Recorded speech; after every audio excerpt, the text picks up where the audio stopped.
Selamat pagi Bu Feby dan teman-teman. Perkenalkan, nama saya Ricunan Kendi Saksena, NIM 188-114-104. Di sini saya akan presentasikan proposal saya berjudul Aktivitas Antibakteri Ekstrak Metanol daun jeringau akar skala muskal terhadap pertumbuhan bakteri Staphylococcus aureus menggunakan metode mikrodilusi. Latar belakang. Di negara berkembang, penyakit infeksi masih menjadi masalah utama dalam dunia kesehatan. Beberapa faktor penyebab terjadinya penyakit ini antara lain mikroorganisme, pola hidup, dan lingkungan yang kurang sehat. Mikroorganisme yang sering menyebabkan infeksi yaitu bakteri yang bersifat patogen. Pada 2 dekade terakhir ini, studi epidemiologi menunjukkan bahwa kasus penyakit infeksi akibat bakteri patogen seperti Staphylococcus aureus terus meningkat. Di negara Amerika dan Eropa, prevalensi penyakit infeksi ini mencapai 18 hingga 30%. Mikroorganisme yang dapat menyebabkan penyakit infeksi adalah bakteri Staphylococcus aureus. Bakteri ini merupakan bakteri gram positif yang memiliki sifat fakultatif anaerob serta tidak menghasilkan spora. Bakteri ini adalah salah satu bakteri yang dapat menyebabkan berbagai masalah infeksi klinis. Staphylococcus adalah salah satu bakteri flora normal yang ada pada manusia, seperti pada hidung, kulit, rambut, dan juga lendir. Bakteri ini menjadi penyebab utama terjadinya bakteriemia infektif endokarditis. Salah satu upaya untuk mengurangi prevalensi penyakit ini, maka dibutuhkan sejumlah bahan antibiotik yang bekerja dengan cara menghambat pertumbuhan ataupun membunuh mikroorganisme. Penggunaan antibiotik ini dapat memberikan manfaat kesehatan yang signifikan dalam mengatasi infeksi bakteri. Namun, banyak bukti yang ditemukan bahwa penggunaan antibiotik dengan frekuensi yang lebih lama dapat memberikan efek samping yang sangat serius, yaitu resistensi. Salah satunya yaitu resistensi terhadap methicillin. Berdasarkan data World Health Organization (WHO) negara Amerika, kasus resistensi mencapai hingga 44%, sedangkan Afrika mencapai 40%. Kasus terjadinya resistensi. Melihat adanya efek samping yang begitu serius, maka diperlukan alternatif lainnya. Salah satunya yaitu dilakukan penelitian berupa senyawa antibakteri alami yang dapat ditemukan dalam kandungan tanaman. Hal ini dikarenakan tanaman memiliki kandungan senyawa alami yang aman dibandingkan dengan penggunaan obat yang mengandung sintetik. Salah satu tanaman yang memiliki aktivitas antibakteri adalah tanaman jeringau hijau, atau Acarus calamus L. Karena tanaman ini mengandung beberapa kandungan kimia, seperti flavonoid, glikosida, steroid, saponin, dan resin. Tanaman ini merupakan tanaman asli Asia Tengah, Eropa Timur, dan juga banyak ditemukan di negara India. Di Indonesia, tanaman ini dapat ditemukan di berbagai daerah, khususnya daerah Kalimantan, Jawa, dan Sumatera. Daun jeringau ini dapat dimanfaatkan untuk pengobatan tradisional. Masyarakat Kalimantan Tengah memanfaatkan tanaman ini untuk menurunkan demam, dijadikan sebagai anti radang, dan digunakan untuk luka pasca melahirkan. Luka pasca melahirkan jika tidak dirawat, maka akan menyebabkan infeksi kulit. Infeksi kulit yang sering terjadi pasca melahirkan disebabkan karena bakteri Staphylococcus aureus. Selain itu, berdasarkan penelitian Novariatin DKK pada tahun 2018, ekstrak metanol daun jeringau hijau dapat menghambat pertumbuhan bakteri Staphylococcus aureus dengan rata-rata sudah hambat sebesar 22,0,2 mm, 1, mm, 3,8 mm, dan 3 mm. Cara yang dapat dilakukan untuk menurunkan senyawa aktif dalam tanaman adalah mengekstraksi tanaman tersebut. Pada penelitian ini, metode yang akan digunakan untuk mengekstraksi tanaman adalah metode sekretasi. Kemudian metode ini dilakukan karena ekstrak yang dihasilkan cukup baik, karena metode ini dilakukan secara terus-menerus atau secara kontinu dari pelarut yang digunakan tidak terlalu banyak. Hal penting yang harus dilakukan dalam mengekstraksi adalah menentukan pelarutnya. Dalam menentukan pelarut, gunakan parut yang memiliki nilai polaritas yang sama dengan zat pelarutnya. Maka penelitian ini menggunakan parut metanol. Hal ini dikarenakan sampel yang akan diekstrak bersifat polar dan metanol yang bersifat polar. Berdasarkan penelitian Konsili dan Chan Suk Wah tahun 2017, bahwa ekstrak metanol dan jeringau menunjukkan ekstrak fenolik yang lebih tinggi dibandingkan dengan ekstrak air dan ekstrak heksana. Pada penelitian ini, bakteri akan diuji menggunakan metode broad microdilution. Metode broad microdilution adalah salah satu metode yang dapat digunakan untuk menentukan minimal inhibitor concentration.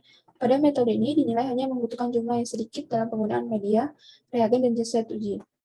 Selain itu, metode broad microdilution lebih ekonomis dan lebih praktis dibandingkan dengan metode pengenceran makro. Metode ini telah disetujui dan dimodifikasi oleh CLSI pada tahun 2015 untuk menguji minyak esensial maupun ekstrak tumbuhan dalam jumlah kecil. Pengujian ini akan dilakukan dalam volume 100 mikroliter pada 96 well pad dan dibaca pada microdilution reader. Berdasarkan latar belakang di atas, maka penulis penting untuk melakukan penelitian uji aktivitas antibakteri ekstrak metanol daun jeringau Acarus calamus L terhadap bakteri Staphylococcus dengan cara menggunakan metode broad microdilution. Rumusan masalah. Yang pertama, apakah ekstrak metanol daun jeringau Acarus calamus L memiliki aktivitas antibakteri terhadap Staphylococcus aureus? Kemudian yang kedua, berapakah konsentrasi hambat minimum ekstrak metanol daun jeringau Acarus calamus L terhadap bakteri Staphylococcus aureus? Tujuan penelitian ini adalah untuk mengetahui aktivitas antibakteri ekstrak metanol pada daun jeringau terhadap bakteri Staphylococcus aureus. Kemudian untuk mengetahui konsentrasi obat minum ekstrak metanol daun jeringau terhadap bakteri Staphylococcus aureus. Manfaat penelitian ini yaitu yang pertama di manfaat praktis. Hasil penelitian ini diharapkan dapat digunakan sebagai sumber informasi kepada masyarakat untuk menjadikan daun jeringau sebagai obat alternatif dalam mengatasi penyakit yang disebabkan oleh bakteri Staphylococcus aureus. Kemudian untuk manfaat teoritisnya, hasil penelitian ini diharapkan dapat digunakan sebagai salah satu bagian dari pengembangan ilmu tentang aktivitas antibakteri ekstrak metanol pada daun jeringau terhadap bakteri Staphylococcus aureus. Selanjutnya adalah tinjauan pustaka. Yang pertama ada tanaman jeringau. Tanaman jeringau adalah tanaman yang tumbuh pada ketinggian 200-2000 meter di atas permukaan laut. Tanaman ini tumbuh di lahan-lahan yang memiliki kandungan air yang tinggi, seperti rawa-rawa dan sungai. Budidaya tanaman jeringau dengan cara menanam rimpang di tanah yang memiliki kandungan air yang tinggi dan lahan yang lembab. Jeringau adalah salah satu tanaman herba yang tahunan yang memiliki ciri-ciri seperti daun pandan yang memiliki tinggi sekitar 0,5 meter dengan daun yang bertulang dan ujung daun yang lancip. Namun, daun ini lebih kecil dan lebih lurus dibandingkan dengan daun pandan. Pada tanaman jeringau ini, memiliki daun hanya sedikit dan jarak kurang lebih 0,7-1,7 cm antar daun yang satu dengan yang lainnya. Daun jeringau ini memiliki permukaan yang licin dan berwarna hijau. Selain itu, tanaman jeringau juga memiliki rimpang yang panjang dan bercabang dengan warna putih dan kulit rimpang berwarna merah muda. Tanaman ini adalah tanaman asli India yang dikenal dengan nama bats, namun tanaman ini sudah tersebar di berbagai daerah seperti Inggris, calamus atau sweet flag, Jepang, sobu, dan Cina, cangfu. Di Indonesia, tanaman ini dapat ditemukan di berbagai daerah, namun setiap daerah tanaman ini memiliki nama yang berbeda-beda. Di daerah Jawa dikenal sebagai delingo, di daerah Aceh dikenal sebagai jerangau, dan di Kalimantan dikenal sebagai jeringau. Daun jeringau ini memiliki manfaat untuk kesehatan, salah satunya dapat dijadikan sebagai antibakteri. Daun ini dapat dijadikan sebagai antibakteri karena memiliki kandungan kimia di dalam daun tersebut. Berdasarkan penelitian Chawla dan Sakaya pada tahun 2017, bahwa ekstrak metanol daun jeringau memiliki kandungan seperti flavonoid, saponin, tanin, steroid, alkaloid, terpenoid, dan juga fenol. Masyarakat banyak menggunakan tanaman jeringau sebagai obat tradisional. Salah satunya di negara Amerika dan Indonesia memanfaatkan jeringau untuk pengobatan gangguan saluran cerna, seperti diare, nyeri kolik, bahkan pengobatan diabetes. Kemudian masyarakat Kalimantan Tengah memanfaatkan tanaman ini untuk menurunkan demam, dijadikan sebagai anti radang, dan digunakan untuk luka pasca melahirkan. Perawatan luka pasca melahirkan sangat dibutuhkan untuk mencegah infeksi sekunder, baik oleh bakteri maupun jamur, yang dapat memperparah proses kesembuhan luka. Penggunaan jeringau dalam perawatan pasca melahirkan dapat mencegah infeksi sekunder oleh Staphylococcus aureus. Selain itu, ekstrak metanol dari tanaman jeringau telah memiliki aktivitas antibakteri terhadap Staphylococcus aureus dan juga memiliki aktivitas anti jamur terhadap strain ragi Candida albicans. Senyawa yang ditemukan dalam tanaman jeringau juga memiliki dalam aktivitas antiinflamasi, antioksidan, anti diare, anti ulkus, antispasmodik, antisupresan, dan penghambatan mitogen. Tanaman jeringau juga digunakan dalam pengobatan penyakit sederhana seperti kram perut, sakit gigi, iritasi tenggorokan, dan juga batuk. Tanaman ini juga dijadikan pengobatan penyakit berat seperti nefropati, diare kronis, tumor, dan epilepsi. Kemudian yang kedua ada ekstraksi. Ekstraksi adalah salah satu langkah yang digunakan untuk memisahkan produk alami yang digunakan dari bahan baku seperti tanaman. Pada penelitian ini menggunakan ekstraksi pada cair. Ekstraksi ini adalah salah satu proses transfer difusi analit dari sampel yang berbentuk padat ke dalam pelarutnya. Pada proses ini yang sangat penting dilakukan adalah pemilihan pelarut. Pemilihan pelarut yang tepat menggunakan hukum keasaman dan intermiscibility atau like-dissolved rate, yaitu pelarut yang memiliki nilai polaritas yang sama dengan polaritas zat terlarut cenderung memiliki kinerja yang lebih baik. Setelah pemilihan pelarut, maka perlu dilakukan pemilihan metode pada ekstraksi pada cair. Metode ekstraksi pada cair dibedakan menjadi 3, yaitu maserasi, perkolasi, dan sokretasi. Pada penelitian ini menggunakan metode sokretasi dengan prinsip yaitu ekstraksi akan dilakukan secara terus-menerus menggunakan pelarut yang sedikit, dan apabila ekstraksi telah dilakukan, maka tahap selanjutnya adalah pelarut diuapkan sehingga diperoleh ekstrak. Kemudian yang ketiga, Staphylococcus aureus.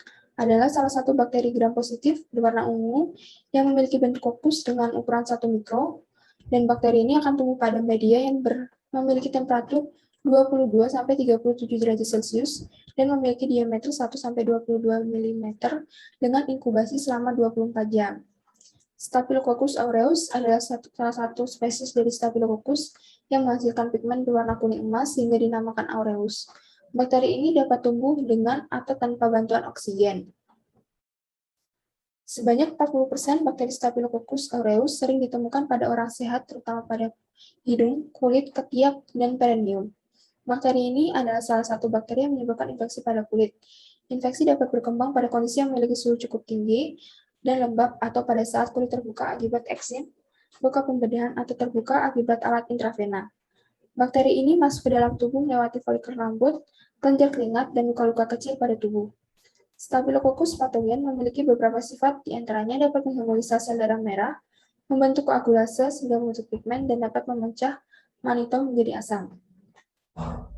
Bakteri ini akan membentuk koagulase yang akan mengkatalis fibrinogen menjadi fibrin, sehingga membantu proses organisme membentuk barisan perlindungan. Namun, bakteri ini memiliki reseptor terhadap sel inang dan protein matriks yang dapat membantu organisme yang melekat.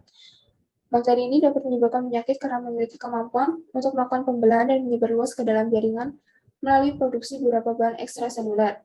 Beberapa bahan ekstraseluler adalah enzim yang dapat berupa toksin. Selain itu, ada beberapa faktor yang dapat menimbulkan penyakit infeksi, diantaranya protein invasin, zat-zat biokimia seperti karotenoid dan katalase, enzim koagulase dan clotting faktor, eksotoksin. Kemudian selanjutnya ada mikrodilusi. Mikrodilusi adalah salah satu metode yang digunakan untuk menentukan kadar hambatan minimum atau KHM. KHM adalah kadar terkecil yang dibutuhkan antimikroba dalam menghambat pertumbuhan mikroba. Metode ini sudah disetujui oleh SCLSI pada tahun 2015 dan dimodifikasi untuk menguji minyak esensial dan ekstrak tanaman dalam jumlah yang sangat kecil. Pada metode ini dilakukan pembuatan pengenceran sebanyak 2 kali dari anti-agen mikroba dalam media pertumbuhan cair yang dibagikan ke dalam 96 well plate. Setelah itu, pada tiap well diinokulasi dengan mikroba yang sudah disesuaikan dengan McFarland. Setelah itu diinkubasi dengan kondisi bakteri yang sesuai. Setelah dilakukan inkubasi, selanjutnya dilakukan pembacaan untuk mengetahui konsentrasi penghambatan menggunakan micropet reader. Micropet reader adalah fluorimeter yang menerima micropet 90 ml untuk pengukuran fluoresensi. Hal ini salah satu keuntungan dari alat ini yaitu dapat mengukur sejumlah besar sampel yang akan dianalisis pada satu waktu dan juga ketika sampel dalam jumlah kecil. Komponen utama dari alat ini hampir sama dengan spektrofluorometer.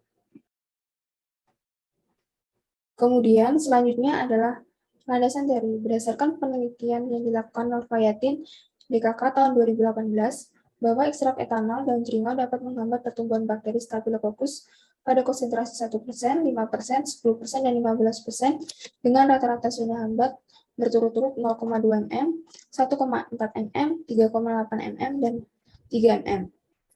Kemudian pada penelitian Konsili dan Chan Song-wook pada 2017, bahwa ekstrak metanol daun dapat menghambat pertumbuhan bakteri Staphylococcus 29213 dengan zona hambat 0,15 cm. Ekstrak metanol daun jeringau pada bakteri Staphylococcus aureus memiliki zona yang paling tinggi dibandingkan dengan bakteri Bacillus 10876, Escherichia coli 25922, dan Salmonella 13311.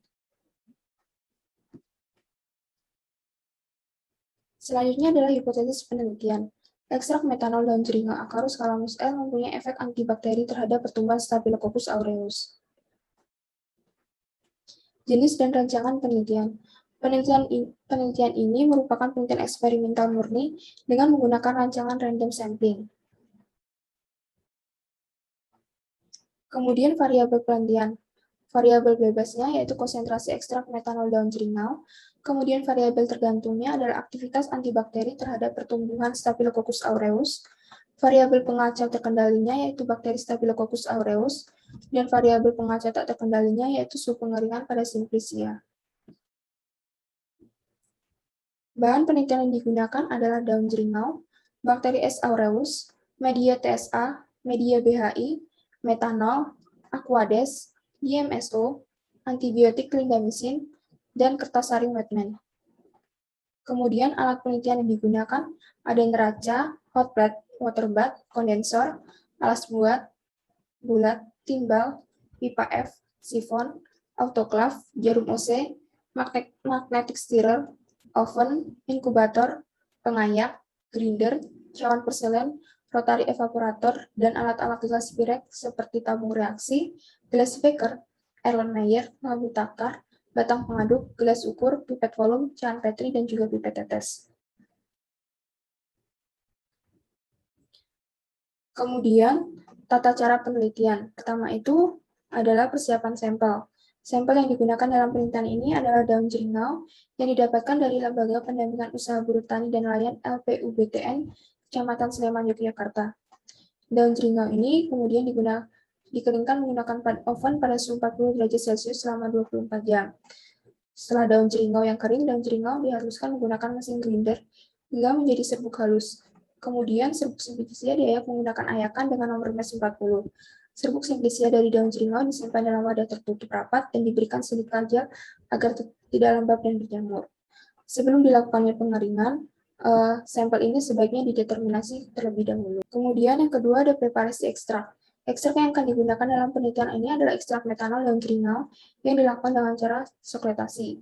Serbuk daun jeringau yang dibutuhkan sebanyak 50 gram. Masukkan 50 gram serbuk simplisia kering yang telah dilapisi kertas saring ke dalam tabung sokret, kemudian ditambahkan metanol sebanyak 2 kali sirkulasi, dan nyalakan sokretasi dan lakukan sampel jernih selama kurang lebih 5 jam. Dan dipekatkan sampai kental menggunakan rotary evaporator dengan suhu 40 derajat Celcius. Kemudian dilanjutkan sampai kering menggunakan water bath. Setelah kering, dihitung rendemen ekstrak menggunakan rumus persen rendemen. Kemudian selanjutnya itu penyiapan larutan uji. Pembuatan larutan uji ini menggunakan 500 mg ekstrak metanol daun jeringau dalam 5 ml DMSO. Larutan stok ekstrak dibuat dalam berbagai konsentrasi, yaitu 0,195, 0,391, 0,781, 1,5625, 3,125, dan 6,25 mg per mili.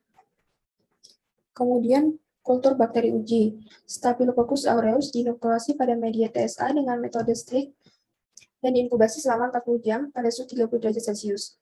Inkubasi dilakukan dalam kondisi anaerob yang dilakukan dalam kontainer airtight dan diberi anaerob dan indikator anaerob strip. Bakteri tunggal pada media TSA diinokulasi ke dalam media cair BHI dan diinkubasi selama 40 jam pada suhu 37 derajat Celcius. Kemudian selanjutnya ada uji aktivitas antibakteri. Uji aktivitas antibakteri ekstrak dan antibiotik dilakukan dengan menggunakan metode mikrodilusi pada 96 well plate. Kultur bakteri pada media BHI disetarakan sebesar 0,5 mcfarland menggunakan nephrometer. Kemudian suspensi bakteri diinkubasi dalam BHI selama 48 jam di bawah kondisi anaerob dengan anaerogen dan disesuaikan untuk menghasilkan suspensi bakteri sebesar 1,5 kali 10 pangkat 8 CFU per mili. Kemudian mikropetnya disiapkan dalam keadaan steril dan 90 mikroliter dari ekstrak tanaman dilarutkan dengan DMSO dan ditambahkan pada sumuran berisi 110 mikroliter dari suspensi bakteri dalam broth. Pengenceran dibuat dalam broth dengan rentang konsentrasi 0,195, 0,391, 0,781, 1,5625, 3,125, dan 6,25 mg per mili ekstrak metanol. Kemudian, kontrol positifnya dibuat dengan menggunakan serbuk clindamycin dari kapsul. Kemudian, serbuk clindamycin ditimbang dengan seksama dan dilarutkan ke dalam aquades dan didapatkan konsentrasi 0,504 mikrogram per mili. Clindamycin sebanyak 90 mikroliter dilarutkan dalam broth dan dilakukan ke dalam sumuran yang berisi 110 mikroliter suspensi dalam broth. Kontrol negatifnya dibuat dengan 90 mikroliter DMSO 2% ditambahkan dalam sumuran yang berisi 110 mikroliter suspensi dalam broth. Kemudian dilakukan replikasi sebanyak 3 kali pada setiap konsentrasi. Setelah itu diinkubasi selama 48 jam pada suhu 30 derajat Celcius di bawah kondisi anaerob. Kemudian menentukan nilai persen penghambatan dan KM. Setelah 40 jam pasca inokulasi dilakukan penentuan nilai persen penghambatan. Efek dari warna ekstrak diperhitungkan pada pembacaan OD 600 nm untuk menghitung persen penghambatan dengan menggunakan micropet reader. Rumus persen penghambatan OD 600 nm digunakan untuk mengatasi adanya gangguan warna ekstrak pada saat pembacaan. Persen rata-rata penghambatan dari uji replikasi digunakan untuk menilai nilai akhir KM. KM dilihat dari konsentrasi terendah dari senyawa uji yang menghambat pertumbuhan Staphylococcus aureus sebesar 50%. Kemudian analisis data. Analis data ini untuk menentukan normalitas distribusi data menggunakan Shapiro Wilk. Jika P value-nya lebih besar dari 0,05, maka terdistribusi normal. Dan jika P value-nya kurang dari 0,05, maka data tidak terdistribusi normal. Kemudian dilakukan penentuan homogenitas data menggunakan Levenes test dengan tingkat kepercayaan 95%. Selanjutnya menggunakan uji Kruskal-Wallis dengan Post-Hodgman-Whitney. Jika diketahui P kurang dari 0,05, maka menunjukkan adanya perbedaan signifikan dari hasil sisi OD antara konsentrasi dengan kelompok kontrol pertumbuhan. Kemudian nilai persen penghambatan yaitu menggunakan persen inhibisi sama dengan 1 dikurang ODT 48 sampai ODT T0 per ODGC 48 per ODGC 0 dikali 100%. Berikut adalah tabel jadwal kegiatan. Sekian presentasi dari saya. Terima kasih.